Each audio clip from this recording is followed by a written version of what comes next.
जी आपकी दीपावली पूजन बिल्कुल सरल है। एक सिक्का रखना है थाली में, पूजन धनतेरस से चालू करा, रूप 14 पर करी, रूप 14 से करी, दीपावली पर पूज लिया और मालूम पड़ा फिर आ गया गोवर्धन पूजन। दीपावली का दूसरा दिन, खजाने का दिन, पड़वा का दिन, उस दिन फिर पूजन का विधान। तो हमारा शास्त्र कहता है दूसरे दिन जब पूजन करो, पांडा जैसा कि लगा के लगा रहने दो, जैसा कपड़ा बिछा बिछा रहने दो, जैसी थाली रखी वैसे रखे रहने दो। और गोवर्धन पूजन वाले दिन भगवान गोवर्धन नाथ जी का नाम लेकर माता लक्ष्मी का स्मरण कर कर फिर 2 दिए लगाना है। 2 दीप, अब की बार तेल का दीप नहीं आएगा, दोनों दिए घी के लगेंगे और दोनों ओर लगेंगे, लक्ष्मी जी के सीधे हाथ पर भी और उल्टे हाथ पर भी। घी का दिया लगा दो, अखंड नहीं लगेगा, थोड़ी देर के लिए लगाना है और लगाकर उन्हीं दीप को लगाकर माता के पूजन कर लो।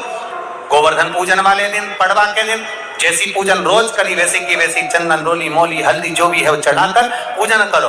केवल एक कमल गट्टा, एक हल्दी की गठान और एक अमरवेल का टुकड़ा समर्पित कर कर भाव से प्रेम से भोग लगाकर आरती कर लो। वही 2 दिए से जो रखे हैं उन्हीं 2 दिए से आरती कर लीजिए और माता को प्रार्थना कर कर अपने घर में रखिए।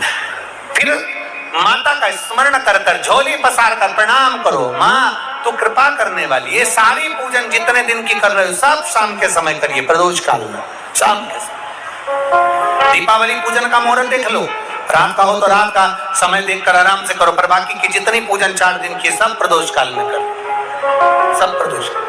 और माँ से प्रार्थना कर कर माता को नमन कर कर भाव से निवेदन पूजन हुई। गोवर्धन पूजन तक 5वां दिन जब यम द्वितीया का आए, दूज का दिन रहे, उस दूज के दिन फिर वही जैसी की जैसी पूजन करते आए हो, जल का वही स्थान, जल का छींटा, चंदन, रोली, मोली, हल्दी और घी के 2 दीप जो लगाए हैं, दोनों दीप वहीं पर सीधे हाथ उल्टे हाथ पर, और कोई कमल गट्टा नहीं चढ़ेगा, कोई हल्दी की गठान नहीं, कोई अमरवेल का टुकड़ा नहीं, जो चढ़ा हुआ है उसी का स्पर्श कर कर वापिस चढ़ा देना है, वही की वही भोग लगा देना है।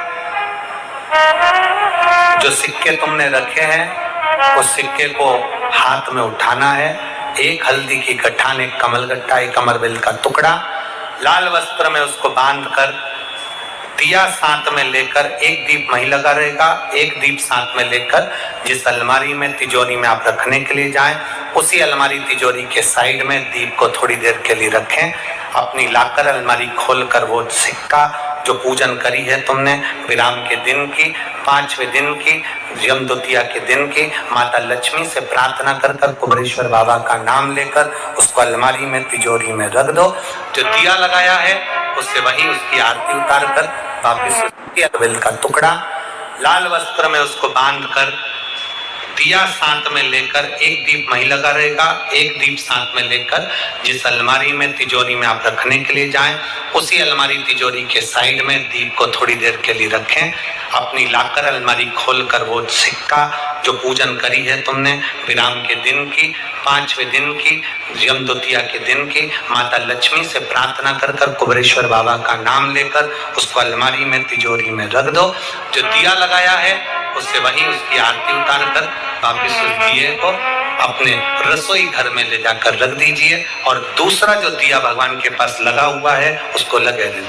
कोई दिया अखंड नहीं है, 2, 5 मिनट 10 मिनट जितनी देर वो जले उतनी देर जले।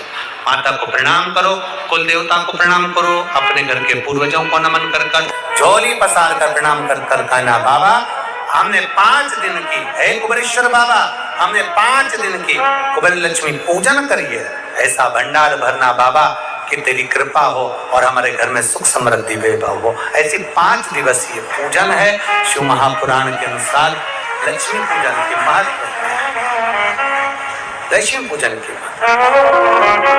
लक्ष्मी पूजन में प्रसाद, फल आदि जो सामग्री रहती है घर के लोगों को प्रसाद के रूप में पाना चाहिए। जो सामग्री आप बाबा को समर्पित करते हो, लक्ष्मी माता को समर्पित करते हो, प्रयास करो।